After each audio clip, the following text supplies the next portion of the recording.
Welcome to the GreenBox Shift, where Matt and Kim Trent share career insights to help you turn potential into achievement. Join us weekly as we explore powerful concepts, offer actionable advice, and guide you from limitations to success. Hi, everyone, and welcome to the very first episode of the GreenBox Shift. We're Matt and Kim Trent, and we're thrilled to have you with us today as we embark on this exciting journey together.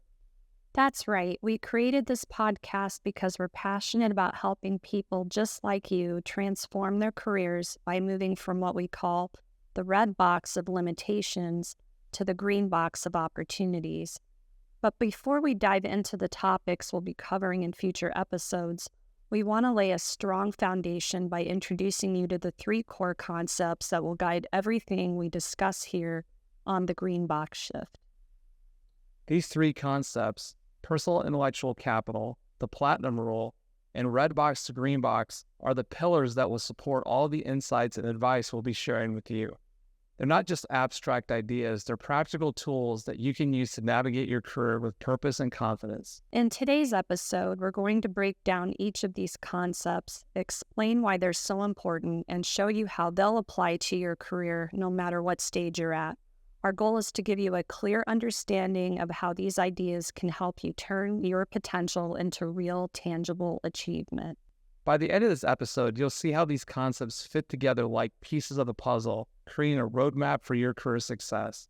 And just so you know, while we're giving you a solid overview today, we'll also briefly mention how you can dive even deeper with our other products and services, where you can learn our methods and strategies to help you make the shift from red box to green box. So let's get started. We're going to kick things off with the first concept, personal intellectual capital, or PIC for short. This is all about recognizing and leveraging the unique combination of skills, knowledge, and experiences that you bring to the table. Ready? Let's dive in. The first concept we're going to talk about is personal intellectual capital. Yeah, exactly. So PIC, or personal intellectual capital, we call it PIC, is really important to us. It's really, when I started coaching people years ago, it was the first thing I kind of thought of about when I was talking to individuals, like what makes them unique. And for me, what I thought about what makes, myself unique, and then consequently when I was talking to other people, I thought, it's really our skills, knowledge, and experiences that we have. So to us, we kind of start this as our first concept. It's foundational to everything that we talk about is this personal intellectual capital. These are your skills, knowledge, and experiences. These are the things that you take with you. Then in essence, when you're hired by somebody and you're hired into a job or you start a business or whatever it is, you're in essence being paid for people to be able to access this, or for you to be able to access this and share what you know with other people. So this personal intellectual capital, or PIC, is kind of foundational for everything that we do. So when you understand what PIC is, how do you use it to be better in your career or in your everyday work? How does that work? So if you can understand what you know, again, all your skills, knowledge, and experiences, and the fact that it's yours and that you're taking it with you wherever you go, regardless of the job or whatever the situation, the relationship, it's really important for you to be able to understand it and then share it with other people. So the fact that it brings the logical question, which is, okay, well, what do I know? And then once I can figure out what I know, how do I explain it to other people in a way that's meaningful? So it has a lot to do with your career. So a lot of our career, we're constantly in this learning mode. So we're in this type of role, this year or the next year, we're in a different type of role. And we're constantly learning new things. We're picking up skills, knowledge, and experiences. All of those things are building our career for us. And so when we, at some point, decide to make a different, change and go pursue something different, a different occupation or a different role, or inside of the existing company you're working for, or outside, or starting a new business, or whatever it might be, you're looking at what your PIC is. Right. Everybody does this. They just typically don't understand how to explain it. That's kind of where we come in with these concepts. That's what that's called to us, is personal intellectual capital. And it has everything to do with your career, because you typically use that to position yourself for your next opportunity in your career. And people have probably accumulated a lot of this without really even realizing they've done this throughout their career. Exactly. So a massive amount, right? People have such a massive amount of this pick. And so when we work with people and coach them, I can't think of a single person that hasn't been completely surprised at how much pick they actually have. Like shocked. Yeah, shocked. Like, oh my gosh, I have this much. Now you have to have a way, a system to organize it and document it and really do a full inventory of it. And that's where we work with people and spend time with them, directly taking them through some more methods for just being able to thoroughly discover and document, and then ultimately articulate what that pick is to other people. But just, for the viewers watching this podcast, it's still important to understand this concept, because you can still use this to your advantage if you have an interest in diving deeper and learning the best ways to extract it, discover it, kind of extract it, document it, articulate it. That's where working with us comes into play, because all our methods are based on this concept as a foundational component. I mean, really, the last thing I'd say about pick, just in terms of just kind of introduction to it, is, again, this is the most important thing you have. This is your core database of information that you possess and that you know and you understand.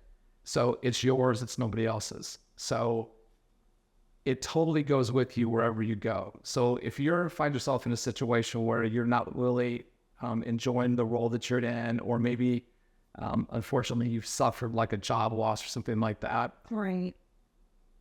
We always start the conversation with people in those situations like, just remember, you possess the most important thing here, which is all this pick. So a company may make a decision to say, we're moving on and you're not going to work for us anymore.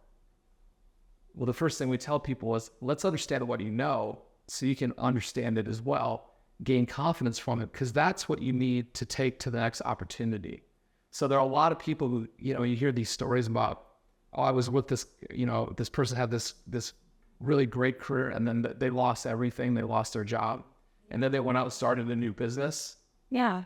Well, what they used to start the new business was their pick. Another kind of example is just using opportunity to say, okay, I understand these things. I know these things. Where maybe I know I've spent my entire, career in this one industry or in this type of, industry or whatever it might be. Let me go find another industry where I can take what I know and go apply it over there. You're always looking for opportunities to show how you're different from other folks. And that's right. One of the things that we talk a lot about, obviously, is just differentiation between you and other candidates. A lot of times when you make those changes to something new, that's where your differentiators come in, because you can say, hey, I've learned all these things and I've been successful in, for example, this industry. Right. Right. Now I'm ready to take this to a different industry because I know that these things will transfer over here and they'll be successful. And maybe you're not used to seeing people with my background come over into a role like this to find success. Those are differentiators. We're constantly working with people to try to figure out how to help them find those differentiators, because that's what gets you hired or gets you clients if you're starting your own business. Whatever it is, you have to show how you're different than everybody else. Right. And I think even just having that awareness that you have all this personal intellectual capital itself is a differentiator. When you're the person who's taken the time to understand all of that, that in itself is a differentiator. Huge, because for the most part, the only time we think about writing down what we know is when we're trying to build a resume or put a LinkedIn profile or something like that together. Right. And what we teach people, obviously, is to walk around on a daily basis with a full understanding of what you know. That's how you see opportunities. That's how you position yourself for success. That is the most important thing you have. So you have to really understand it. And again, this is really hard sometimes for people to get their head wrapped around this, in terms of they'll understand the concept of pick. The challenge is like, how do I discover all of it? And how do I start to share with other people? And that's really where, and we can't get to that in things like this podcast forum, but that's where when we work with people on our coaching programs, our digital courses and self-guided courses, and also private coaching, that's where we spend a lot of our time working with people to figure that out. And so we teach people. So if you're interested in this, we have ways in which we can train you to be able to understand what your pick is and document it and share it with other people. Inherently, I always suggest the first thing you do is just kind of sit down and think about what you know. Yeah. And the things that are most core to you that seem to, you're always leveraging them. That's a really great place to start. And we do have a free course if you're interested. We do have a free course where we kind of touch on this a little bit. It's just a self-guided, it's about 20 minutes long, and it will provide an introduction, orientation to the concept of personal intellectual capital. It'll kind of take you through a couple quick exercises and give you some more information on this. So if you're interested at all in what we're talking about, hey, there's a free course out there.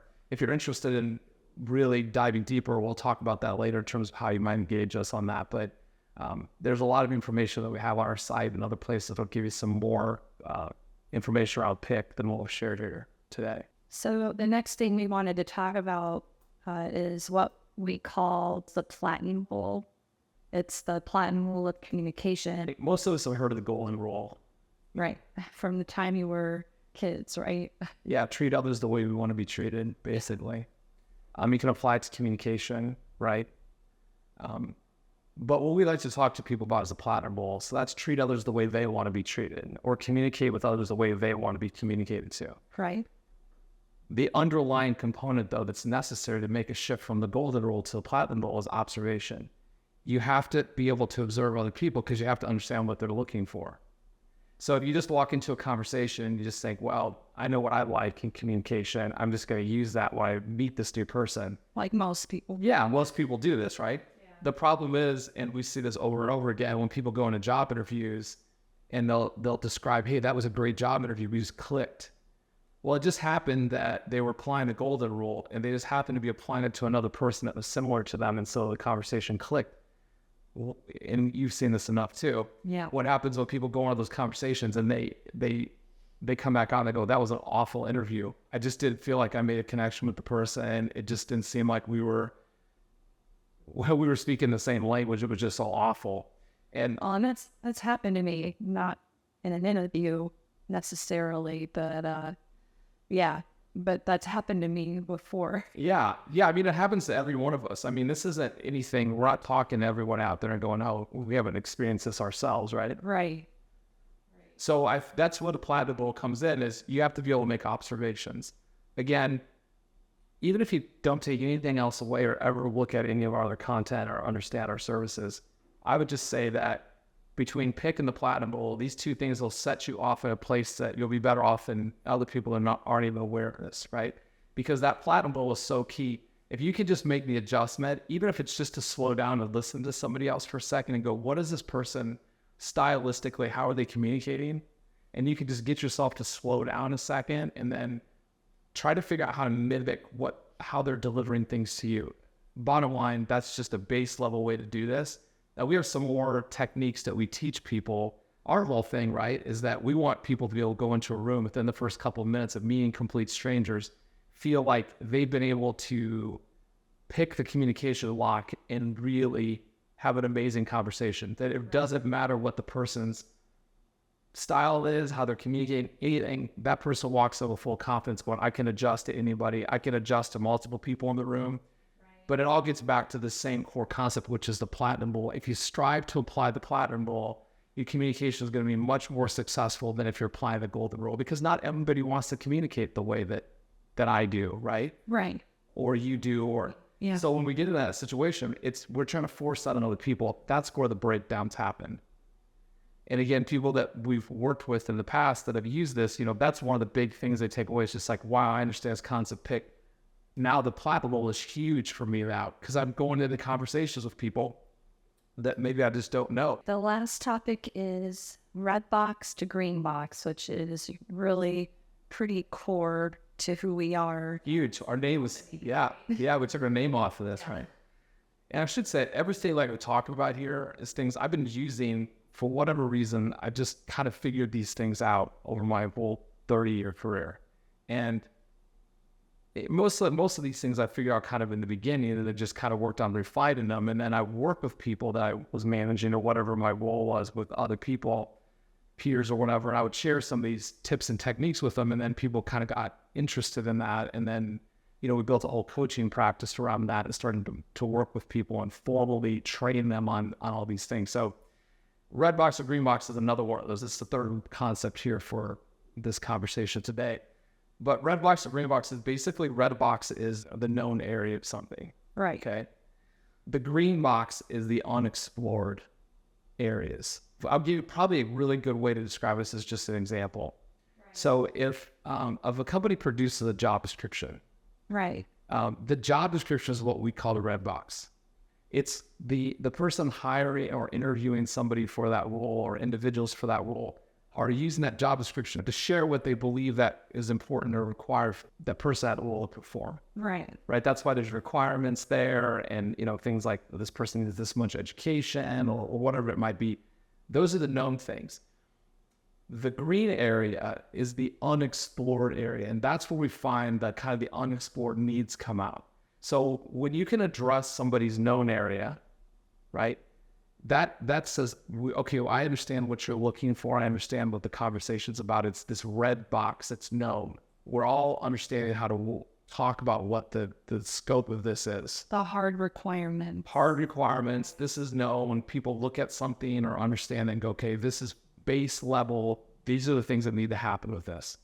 So again, job descriptions are pretty easy to use just as a way to introduce this. Right. The job description itself is a red box. Somebody has an idea what they want the person to do, and they're writing these things down. And here are the requirements for that job. Yeah, those things. Yeah. The green box, and this is our whole, we named our company after this, right? Once we figured this out, I had this epiphany about what do we call these things? We said, oh, this is a green box. Oh, we're going to rename our company this, right? This is so profound. Find them, figure this out. But the green is the unexplored areas. This is where you find the unexplored needs that people have. So with the job description, the red box is the job description. Right. Right. That's the note. The green box for us in the kind of the promised land for everything that we're doing in that conversation is trying to move over to this area where we're able to ascertain really those other things that aren't in the job description, that person has needs. I need this person in this role that I'm hiring for to do X, Y, and Z, but I didn't put those in the job description. Well, how do we get to the green area then? Well, we get to the green area by using platinum role. And really what helps you move over is you take your pick and you use your pick and you move over. So again, job descriptions are interesting because when you look at a job description, you'll look and you'll say, oh, I meet these requirements, but there's a lot of other stuff I know. Right. What we constantly work with people on is you want to get into a conversation with that person doing the hiring where you're sharing these other things as you know, in addition to what's on their job description. Yes, I meet these things, right? You first have to address what they're looking for. Right. But then through your questions and different techniques that you can use, you can start to ask more and more questions. When you ask those questions, you're using your pick to ask the questions. When that person says, oh my gosh, I never thought about that before. I never thought it'd be valuable to have somebody with, I'll make something up, 10 years in this particular industry like you have in this role because you just explained why that extra 10 years is valuable to me. Right. Well, it wasn't in my job description, but you uncovered an unexplored need that I have, which is I want somebody that's got different experiences, different industries. But here's other things that this person can bring to this role. That's right. Or a project, right? That's exactly right. So this is the move from the red. Everybody knows the red, Right. right? The green area, the green box is where we want to move. Once we find ourselves in the green box, that's where all opportunities are at. That's where we differentiate ourselves from other people. That's where opportunities are at.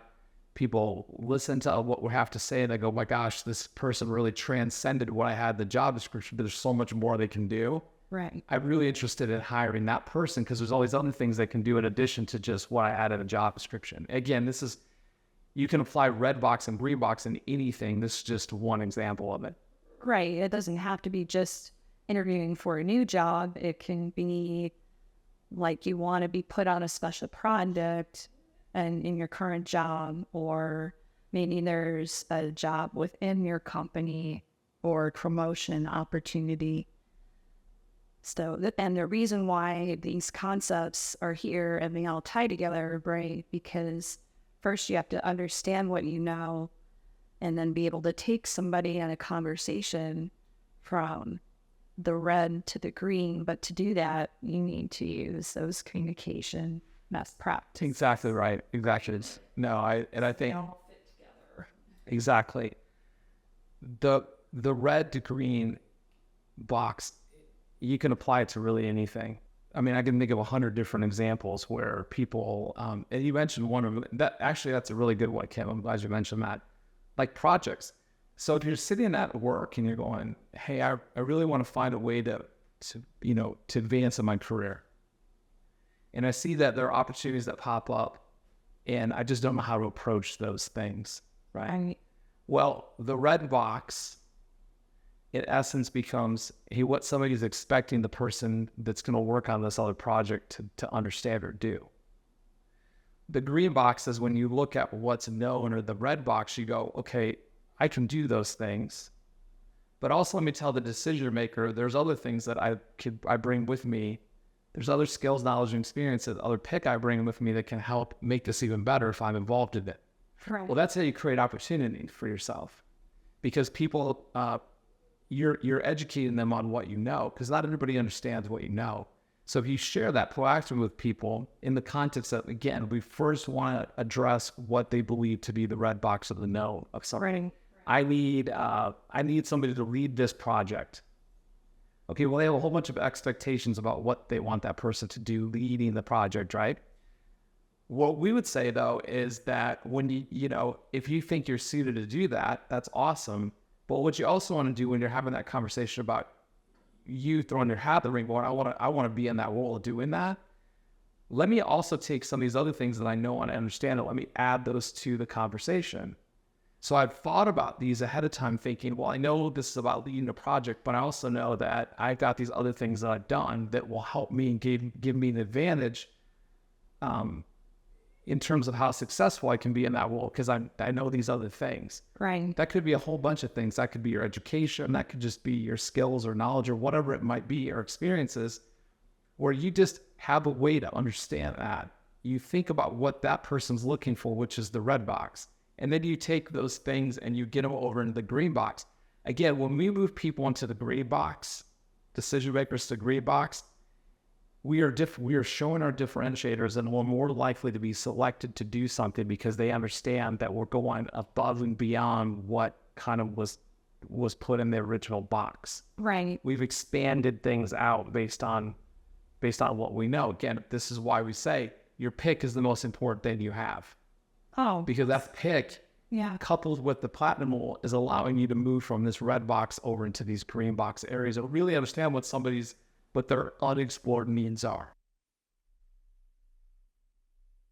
You and I, our backgrounds are kind of unique in the sense that, I started out in education, so I started out in a teaching capacity, profession. So for me, learning how to, share information and build curriculum and do all these things, I did that before I went into a corporate environment, had a whole corporate career. You did other things before you landed in your corporate career. And that's our pick. Right. Our skills, knowledge, and experiences. We took those things out of different areas and then went into corporate environments, had different types of roles, management roles, individual contributor roles, found success in all these different ways. And that's why I'm so happy that, that you're working with me on this, because you've got a really unique perspective that you take your own pick and you integrate it into these methods that we're using, these approaches that we teach people. And I think it's, again, it's all based on common sense. It's things that worked for us, and that we've been able to build these things into methods that we can teach people what these things are. We start basically with concepts so people can learn a concept first. And if they're interested, then they can go to learn a method. But then also, starting a business, being an entrepreneur for the last 12 years and, just doing a bunch of other things, just added a bunch more pick for me. Right. So then our clients got the benefits of being able to access these other experiences and knowledge sets I had. But we don't teach anybody anything that we haven't used. Right. And that we haven't been using with other people. Right. When you started coaching people, and then we talk about your experiences, and I'd start thinking about myself and like, oh, okay, that's why that particular communication isn't working with that person. Yeah. Just change it up a little bit and then work so much better. And then I would make observations in other people I worked with, and I'd be able to just kind of give them some pointers, like, maybe if you just change this around a little bit, maybe be more direct here, or speak to this thing that's important to this person that you're communicating with, and build some trust and authenticity. Again, to me, these are just the things that work for me. And over time, people would say to me, it's like, hey, I know she did this. Show me how to do that. And having this teaching mentality, this mentality of a teacher, I'd go, oh, okay. Then after a while, like I need to formalize these things. Right. Because I'm like, I'm not going to do this if I can't wrap enough structure around there to ensure that people are understanding what I'm sharing with them. I don't want to just dole out advice and not have any way of measuring its success and understand how effective it is. And so that was really the basis years ago for, things that we're still teaching today, because they're foundational to everything that we do. Right. And that is the foundations course. It's the most key things over the years as we've been like, you do this coaching with people, what are the things that come up all the time? And well, yeah, the foundations course is a great example, because we looked at it and said, okay, not everybody is in a position to pay for private coaching sessions. Right. And so we thought, it'd been a really kind of a dream or a goal for, several years to be able to take all of that foundational information and package that together and put it together in a digital course so people can consume it that way at a much lower price point. And people, from my standpoint, these are the things that people need to understand. So in private coaching engagements, we would spend, several hours with people to get them, helping them understand what our taxonomy is, our lexicon, all of this stuff that how we speak and how we talk about all these different things. And we just packaged all that up and got it into a digital course format where people can take that. And then if they're interested in something more tailored specifically to them in a small group or a private coaching session, we're not covering that ground again in terms of the foundational components. They've already got that. They can draw and keep that on their own. And then it's the really key things that you can apply a process to, and we can teach you a process in the digital course. Right, exactly. Right. Exactly. All right, so one of the things we want to do going forward, obviously we couldn't do it for this first episode, was do Q&A, because we really like talking to people and hearing what their questions are. And, because again, we've thought a lot about a lot of these things. And so, we love to provide people answers, at least giving us some ideas about how they might solve a problem. So this first episode, we've put 3 questions in here that we'll cover briefly, that are questions that surface over the years from people, and they're kind of just around these 3 concepts. Right. These are like very common questions. Very common questions. Right. Exactly. Going forward, though, and you can see this in the posting of this podcast, feel free to send us your questions, because going forward, we'll take viewer questions and we'll provide answers and future episodes. But for this one, we needed a way to kind of get this kick-started with some common questions that we've been, we get asked. So yeah, this is probably the most common question as we've been working with people. What are some common signs that I might be underutilizing my unique skills and experiences in my career? Yeah, I think if you just have this constant feeling that, I can provide more, I can do more. And you're kind of bored. Yeah, that I'm just kind of unfulfilled, right, and satisfied. Well, that's good. Yeah. And I'm thinking it's seemingly everything that comes up, I feel like I have a better answer for that than what other people are providing, or that's being expected that I provide. There's a better way. There's a better way. And so when you have this, I think so here's the problem, right? For a lot of people, they start feeling this way and they're like, I got to go get a different job. What I would tell them is, that's a major disruptive kind of decision. Yeah. Not necessarily bad all the time, but it's disruptive. Right. Yes. What you should do is you should look around you for opportunities. And oftentimes what we find with people is it's like, when you start to learn even some of these basic concepts we talked about here, pick and flattened, some in red box to green box, that there are different ways you can approach your existing job and the people around you, kind of in your environment that you're in. So sometimes where you don't see opportunities right now to apply your skills or your knowledge or experiences, you can create those opportunities based on just applying some of these concepts we talked to today. Right. This is a different way to approach things. So it doesn't always result in you having to leave your job or to find a different one. Because the problem then, what happens, again, we see this a lot, people make these decisions and they go, I'm going to leave this environment, go pursue a different one. And then I need a better opportunity. I want to be paid more. I want more responsibilities. I want to use more of my pick. The grass is greener type thing. Yeah, grass is greener. Yeah. And then they end up in a new situation where, they have to build themselves back up, their reputation. There's a lot of relationship building that has to go on. Yeah, and There's a curve to that, right? There's like a learning curve to that. So that's not always your first decision. It shouldn't be option number one, or the only option you have is to always just change jobs or change companies or organizations, whatever. Think about what it is you know. Think about what opportunities might be around you and how you can share what you know with other people. That's how you create the opportunity. And you're working within relationships that you've already built. It's exactly.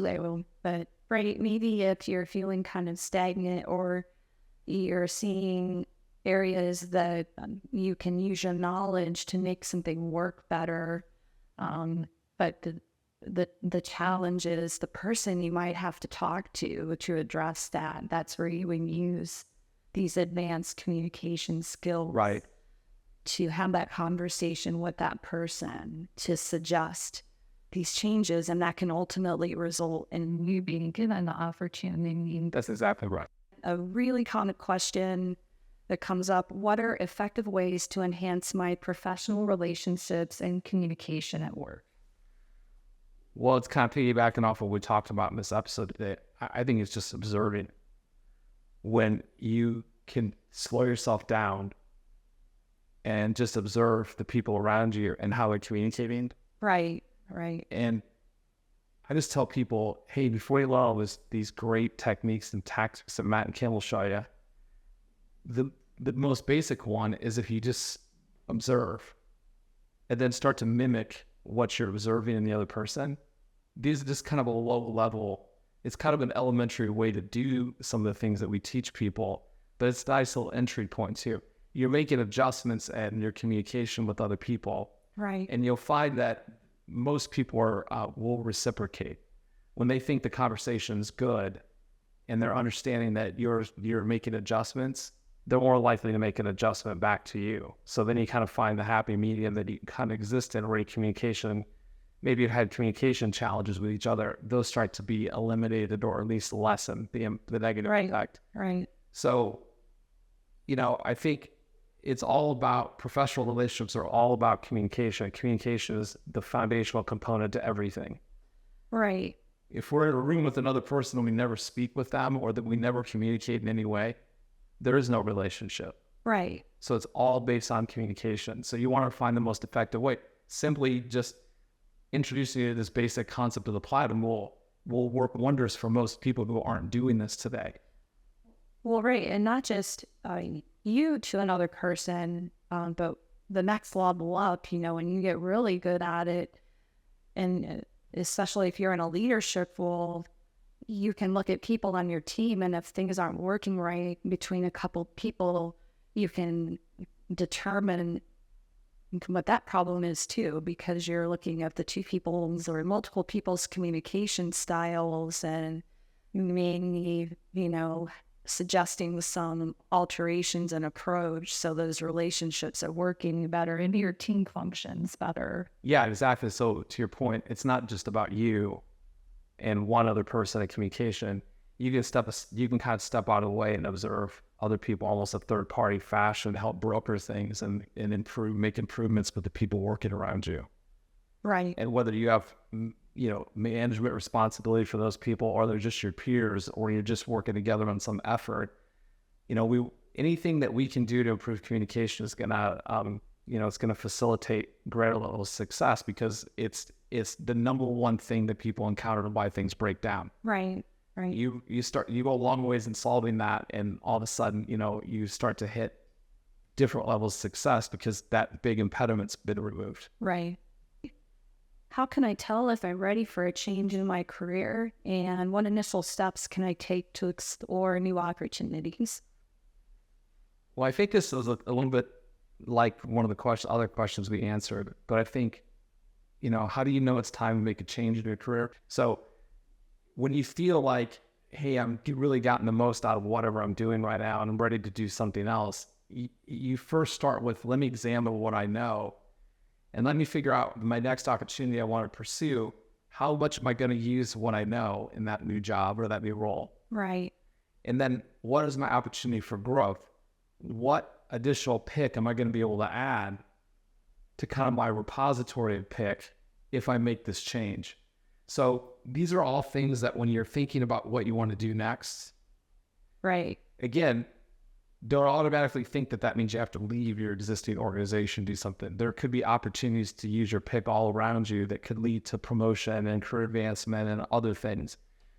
But the bottom line is still the same, which is if you're in this constant state, we believe you're in this constant state of trying to find opportunities to apply your pick. That's right. And if it's not happening in your current role, explore why. Is it because you're not pushing it enough? People don't understand what you know? Then take it upon yourself to share more with people in decision-making positions about what you can be assigned to, what you can work on. And then professional networking, we'll talk about that a lot because we talk about that a lot. Professional networking is how you get a lot more opportunities to use your pick. Right. So once your network knows what you know, now you've got an army of people out there helping you find opportunities to apply your pick. So again, it's kind of all these things kind of fit together in terms of just your pick is the core of everything. And you're using that flattening rule to communicate your pick with your network. Always. Yeah. And that pick and the flattened rule is what's allowing you to move from red box to green box or known to the unexplored when you're meeting anybody and you're working with anybody. So those three concepts we tried to share with you today in this our inaugural podcast, right, was to give you a really good basis for being able to take that forward. And just, if you don't watch us ever again or listen to anything else, hopefully these three concepts, you're understanding what these three concepts are and the importance of them as they relate back to you. What we've discussed today is just the beginning. If you're ready to take the next step in your career and want to fully harness the power of your personal intellectual capital, we've got you covered. In our Foundations course and personalized coaching sessions, we offer in-depth strategies and tools to help you identify and leverage your pick, apply the platinum rule effectively, and make the shift from red box to green box. Visit greenboxu.com to learn more and start your journey toward lasting success. Remember, what we cover in these episodes is just the tip of the iceberg. To truly unlock your potential and achieve your career goals, join us in our Foundations course and coaching programs. Ready to dive deeper? Head over to greenboxu.com to check out our Foundations course, as well as our other products and services designed for lasting success. We'd love to hear from you. Connect with us on social media, share your thoughts, and submit questions for future episodes. Until next time, keep exploring and unlocking your potential. See you on the next episode of the GreenBox Shift.